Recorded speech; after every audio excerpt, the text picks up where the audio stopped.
નમસ્તે વિદ્યાર્થી મિત્રો, યોગી એજ્યુકેશન ગુજરાત યુટ્યુબ ચેનલમાં સ્વાગત છે તમારું. આજે આપણે જોઈશું મુખ્યમંત્રી જ્ઞાન સાધના મેરિટ સ્કોલરશિપ જે પરીક્ષા જે છે એમનું જાહેરનામું બહાર પડી ગયું છે.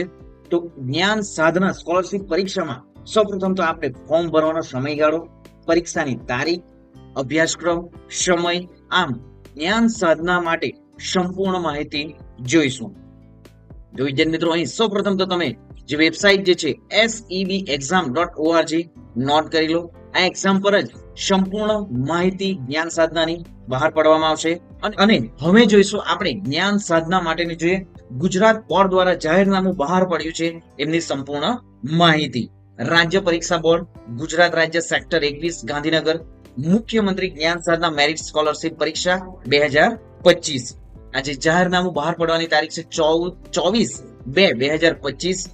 ધોરણ 1 થી 8 માં સરકારી અથવા અનુદાનિત પ્રાથમિક શાળાઓમાં સળંગ અભ્યાસ કરી ધોરણ 8 નો અભ્યાસક્રમ પૂર્ણ કરેલો હોય તેમજ બાળકોનું મફત અને ફરજિયાત શિક્ષણનો અધિકાર અધિનિયમ 2009 આરટી એક્ટ 2009 અને તે હેઠળ રચાયેલા બાળકોને મફત અને ફરજિયાત શિક્ષણનો અધિકાર નિયમો 2012 અન્વયે 6 થી 14 વર્ષના નબળા વર્ગોના વંચિત જૂથના બાળકોને સ્વનિર્ભર શાળાઓમાં વર્ગની સંખ્યા 25% મર્યાદામાં મફત શિક્ષણની જોગવાઈ હેઠળ સ્વનિર્ભર શાળામાં ધોરણ 1 માં પ્રવેશ મેળવીને ધોરણ 8 સુધીનો સળંગ અભ્યાસક્રમ પૂર્ણ કરેલો હોય તેવા વિદ્યાર્થીઓ પૈકી તેજસ્વી વિદ્યાર્થીઓનો મેરિટ ધોરણે સરકારી ગ્રાન્ટેડ અથવા નિયત ધારા ધોરણ મુજબ પસંદ થયેલ સ્વનિર્ભર શાળાઓ પૈકીની માધ્યમિક શાળાઓમાં ધોરણ 9 માં પ્રવેશ મેળવી ધોરણ 12 સુધીની શિક્ષણ પ્રાપ્ત કરી શકે તે માટે ગુજરાત રાજ્યના 25,000 તેજસ્વી વિદ્યાર્થીઓને દર વર્ષે પસંદ કરીને તેમને ધોરણ 9 થી 12 સુધી અભ્યાસ માટે સ્કોલરશિપ આપવા મુખ્યમંત્રી જ્ઞાન સાધના મેરિટ સ્કોલરશિપ યોજના અમલમાં મૂકવામાં આવેલ છે. આ યોજના અન્વયે રાજ્ય પરીક્ષા બોર્ડ દ્વારા મુખ્યમંત્રી જ્ઞાન સાધના મેરિટ સ્કોલરશિપ પરીક્ષાની નીચે વિગતો યોજવામાં આવશે. તો જાહેરનામું બહાર પાડ્યાની તારીખ 24.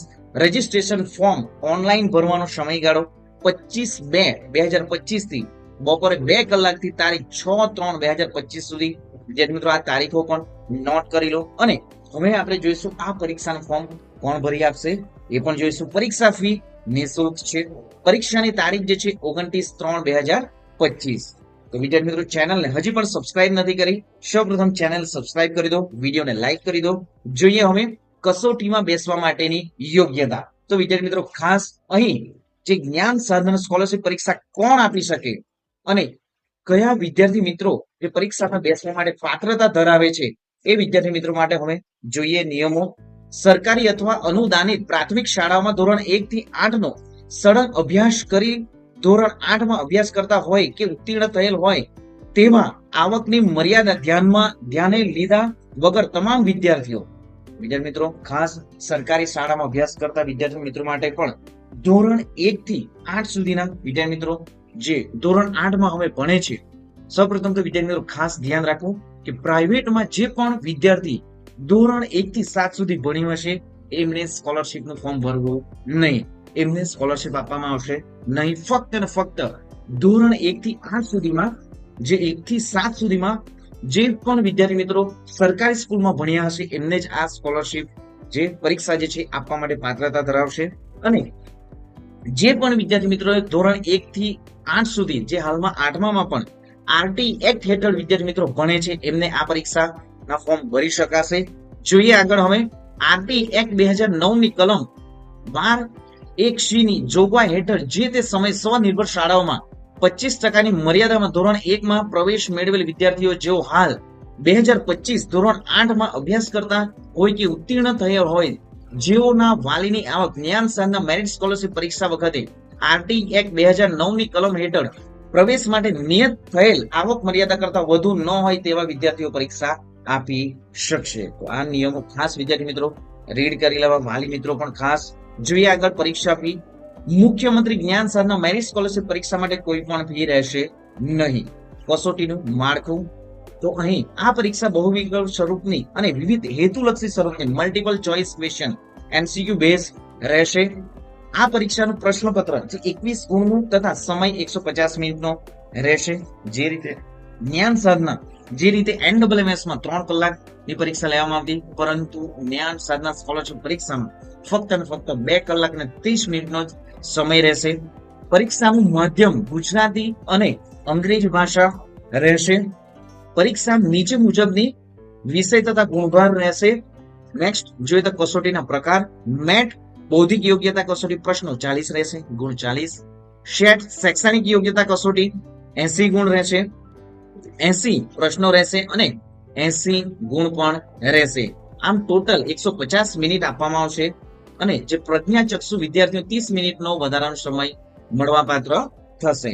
અભ્યાસક્રમ જોઈશું તો મેટ બૌદ્ધિક યોગ્યતા કસોટીના 40 પ્રશ્નો શાબ્દિક અને અશાબ્દિક તાર્કિક ગણતરીના રહેશે. આ પ્રશ્નોમાં સાદસ્ય, એનાલોજી, વર્ગીકરણ, સંખ્યાત્મક શ્રેણી, ન્યુમેરિકલ સિરીઝ, પેટર્ન પરસેપ્શન, છુપાયેલી આકૃતિ, હિડન ફિગર, ધોરણને અનુરૂપ સામાન્ય જ્ઞાન વિષય આધારિત પ્રશ્નો રહેશે. સેટ શૈક્ષણિક યોગ્યતા કસોટીના 80 પ્રશ્નોમાં ધોરણ 8 ના ગણિત 20 ગુણ, વિજ્ઞાન 20 ગુણ અને સામાજિક વિજ્ઞાન 15 ગુણ, અંગ્રેજી 10 ગુણ, ગુજરાતી 10 ગુણ, હિન્દી 5 ગુણ વિષયનો સમાવેશ થશે. પ્રશ્નો અધ્યયન, નિષ્પત્તિ, સિદ્ધિ, ચકાસણી કરે તે પ્રકારના રહેશે. અભ્યાસક્રમ ધોરણ 8 નો ઉપરોક્ત વિષયનો રહેશે. તો અહીં જે સેટ જે આપવામાં છે તે વિદ્યાર્થી મિત્રો ખાસ તમારા જે પુસ્તકો છે ગણિત, વિજ્ઞાન, ગુજરાતી, અંગ્રેજી, હિન્દી, તો આ વિષયોમાંથી જ પૂછવામાં આવશે MCQ સ્વરૂપે. ખાસ વિદ્યાર્થી મિત્રો આ તમારી ટેક્સ્ટબુકને વધારે ને વધારે રીડ કરવી. નેક્સ્ટ જોઈએ પરીક્ષા કેન્દ્ર. પરીક્ષા માટે નોંધાયેલ વિદ્યાર્થીઓની સંખ્યા તથા પરીક્ષાલક્ષી વહીવટી અનુકૂળતા અનુસાર રાજ્ય પરીક્ષા બોર્ડ ગાંધીનગર દ્વારા ગુજરાત રાજ્યમાં જે તે તાલુકામાં કસોટી પરીક્ષા કેન્દ્રો નક્કી કરવામાં આવશે. તો હવે વિદ્યાર્થી મિત્રો NSSS પરીક્ષા પણ આપી હશે, તો તમારે જે વિદ્યાર્થી મિત્રો તાલુકામાં જ આ પરીક્ષા આપી હશે તો આ પ્રમાણે વિદ્યાર્થી મિત્રો ખાસ જ્ઞાન સાધના પણ તમારા તાલુકામાં જ આપવાની રહેશે. ગુજરાત માધ્યમિક અને ઉચ્ચતર માધ્યમિક શિક્ષણ બોર્ડ ધોરણ 10 અને 12 ના પરીક્ષા કેન્દ્ર પર વિદ્યાર્થીઓ બોર્ડ દ્વારા ફાળવવામાં આવેલ પરીક્ષા કેન્દ્ર પર સ્વખર્ચે પરીક્ષા આપવા ઉપસ્થિત રહેવાનું રહેશે. તો ધોરણ 8 ની જ્ઞાન સાધના માટે તમારે પોતાના ખર્ચે જે પરીક્ષા કેન્દ્ર પર જવાનું રહેશે. જોઈએ આગળ જ્ઞાન સાધના મેરિટ સ્કોલરશિપ પરીક્ષાનું પરિણામ અને મેરિટ લિસ્ટ. તો તમારે વિદ્યાર્થી મિત્રો ખાસ જે વેબસાઇટ છે www.sev.exam.org પર પ્રસિદ્ધ કરવામાં આવશે. નેક્સ્ટ વિદ્યાર્થીઓના પ્રવેશ માટેની જે પ્રક્રિયા જે છે જોઈ શકો છો ઉપર મુજબ. ખરાઈ પછી જે વિદ્યાર્થી મુખ્યમંત્રી જ્ઞાન સાધના મેરિટ સ્કોલરશિપ માટે પાત્ર થાય તેવા વિદ્યાર્થીનું કામ ચલાવ મેરિટ લિસ્ટ નિયમશ્રી શાળાઓની કચેરી દ્વારા એક અલાયદા પોર્ટલ પર પ્રસિદ્ધ કરવામાં આવશે. તમે અહીં પણ સંપૂર્ણ માહિતી જોઈ શકો. હવે સૌથી મોસ્ટ IMP માહિતી હોય તો ઓનલાઈન અરજી કરવાની જે સૂચનાઓ જોઈએ. આ પરીક્ષા માટે પાત્રતા ધરાવતા વિદ્યાર્થીઓ સમગ્ર શિક્ષાની જે કચેરીના school attendance Gujarat in portal પર 25/2/2025 બપોરે 2 કલાકથી 6/3/2025 દરમિયાન ઓનલાઈન ફોર્મ ભરવાના રહેશે. તો તમામ વિદ્યાર્થી મિત્રો અને વાલી મિત્રો પણ ધ્યાનમાં રાખવાની બાબત છે કે આ જે પરીક્ષાના ફોર્મ જે છે તમારા સ્કૂલમાં જ ભરવાનું રહેશે. તમારા શિક્ષકો જે છે એ જ તમને ઓનલાઈન ફોર્મ પણ ભરી આપશે. જોઈએ આગળ રાજ્ય પરીક્ષા બોર્ડ દ્વારા ઓનલાઈન જ અરજીપત્રક સ્વીકારવામાં આવશે. અરજી ફોર્મ ચોકસાઈ પૂર્વક ઓનલાઈન ભરવાનું રહેશે. નામ, અટક, જન્મ તારીખ, જાતિ કે અન્ય કોઈ બાબતે પાછળથી બોર્ડ દ્વારા સુધારો કરવાનો જેની ખાસ નોંધ રાખવી. સમગ્ર ફોર્મ અંગ્રેજીમાં ભરવાનું રહેશે. વિદ્યાર્થી ગુજરાતી કે અંગ્રેજી પૈકી માધ્યમ પસંદ કરી શકશે. તો ખાસ વિદ્યાર્થી મિત્રો તમે ગુજરાતી વિષયમાં અને કે અંગ્રેજી માધ્યમમાં જે પસંદ કરી શકશો. નેક્સ્ટ ઓનલાઈન અરજી કરવાની રીત. તો સરકારી શાળા અને અનુદાનિત પ્રાથમિક શાળાઓ તેમજ સ્વનિર્ભર ખાનગી શાળાના વિદ્યાર્થીઓ ઓનલાઈન આવેદનપત્ર ભરવા માટે નીચે મુજબ સ્ટેપ્સ અનુસરવાનું રહેશે. તો સૌ પ્રથમ તો સ્કૂલ એટેન્ડન્સ ગુજરાતના પોર્ટલ પર જવું, શાળાના ડાયસ કોડથી લોગિન કરવું, ત્યારબાદ શાળાના કોઈ પણ એક શિક્ષકના ટીચર કોડ નાખો. આ ટીચરોએ પણ ધ્યાનમાં રાખવાની બાબતો છે. ધોરણ 8 માં ભણતા શિક્ષકના કોડને પ્રાથમિકતા આપવી. જો તેમની બદલી કે નિવૃત્તિ હોય તો શાળાના અન્ય શિક્ષકનો કોડ એડ કરવો. હવે ધોરણ 8 પર ક્લિક કરવું. ધોરણ 8 ના તમામ વિદ્યાર્થીઓ કોડનું લિસ્ટ સ્ક્રીન પર દેખાશે. તમામ વિદ્યાર્થીઓનું એક પછી એક ફોર્મ ભરવાનું રહેશે. ત્યારબાદ વિદ્યાર્થીઓના કોડ પર ક્લિક કરી તેમનું ફોર્મ ખુલશે. ફોર્મમાં શિક્ષક અને વાલીના નંબર સિવાયનો જે ઓટો ફેચ કરેલો ડેટા છે, શિક્ષક અને વાલીનો મોબાઈલ નંબરની વિગત ભર્યા બાદ ઓટો ફેચ થયેલ ડેટા પૈકી કેટેગરી કાસ્ટ, સબકાસ્ટ અને માધ્યમ જો ખોટી દર્શાવી હોય તો સુધારો કરી શકાશે. તમામ વિગતો ભરાયા બાદ ફોર્મની નીચે સેવ બટન પર ક્લિક કરવાનું છે, જેથી વિદ્યાર્થી ફોર્મ સેવ થતા જ તેમને સેવમાં દર્શાવાશે. આ રીતે તમામ વિદ્યાર્થીઓના ફોર્મ ભરાઈ ગયા બાદ સબમિટ બટન પર ક્લિક કરવાનું રહેશે, ત્યારબાદ સેવ કરી એપ્લિકેશન પ્રિન્ટ કરવાની રહેશે. તો અગત્યની સૂચનાઓ જોઈએ હવે. વિદ્યાર્થી માટે ફોર્મ ભરવાની વ્યવસ્થા શાળા દ્વારા કરવાની રહેશે. આ સ્કોલરશિપ પરીક્ષા માટે ઓનલાઈન ફોર્મ જ માન્ય રહેશે. સ્કોલરશિપ પરીક્ષાના મેરિટના આધારે યાદી તૈયાર કરવામાં આવશે. પરીક્ષા સંબંધી વિગતોથી સતત માહિતગાર માટે જે www.seborg વેબસાઇટ જોતા રહેવાનું રહેશે. તો અહીં પણ સંપૂર્ણ વિદ્યાર્થી મિત્રો તમે માહિતી જોઈ શકો છો અહીં કે વિદ્યાર્થી શાળા ઈચ્છે તો વેબસાઇટ પર ઓનલાઈન ફોર્મ ની પ્રિન્ટ કાઢી પોતાની પાસે રાખવી. હોલ ટિકિટની જાણકારી જે છે આપવાની શાળા દ્વારા જણાવવામાં આવશે. ઉપરાંત આપના રજિસ્ટર્ડ મોબાઈલ નંબર જે SMS દ્વારા પણ તમને જાણવા મળશે. વિદ્યાર્થી હોલ ટિકિટ ડાઉનલોડ કર્યા તેની નીચે પાછળ આપેલી સૂચનાઓ વિગતવાર અભ્યાસ કરવો. તો આ પ્રમાણે સંપૂર્ણ જ્ઞાન સાધના માટેની સૂચનાઓ આપવામાં આવી છે. વિદ્યાર્થી મિત્રો ખાસ ધોરણ 8 ના તમામ ભણતા વિદ્યાર્થીઓ માટે ફટાફટ વિદ્યાર્થી મિત્રો આ વિડીયોની લિંકને શેર પણ કરી દો. તમે પણ વિદ્યાર્થી મિત્રો 2 થી 3 વખત વિડીયોને જોઈ લો. જે પણ સૂચનાઓ અહીં આપવામાં આવી છે એમને પણ ધ્યાનમાં રાખો.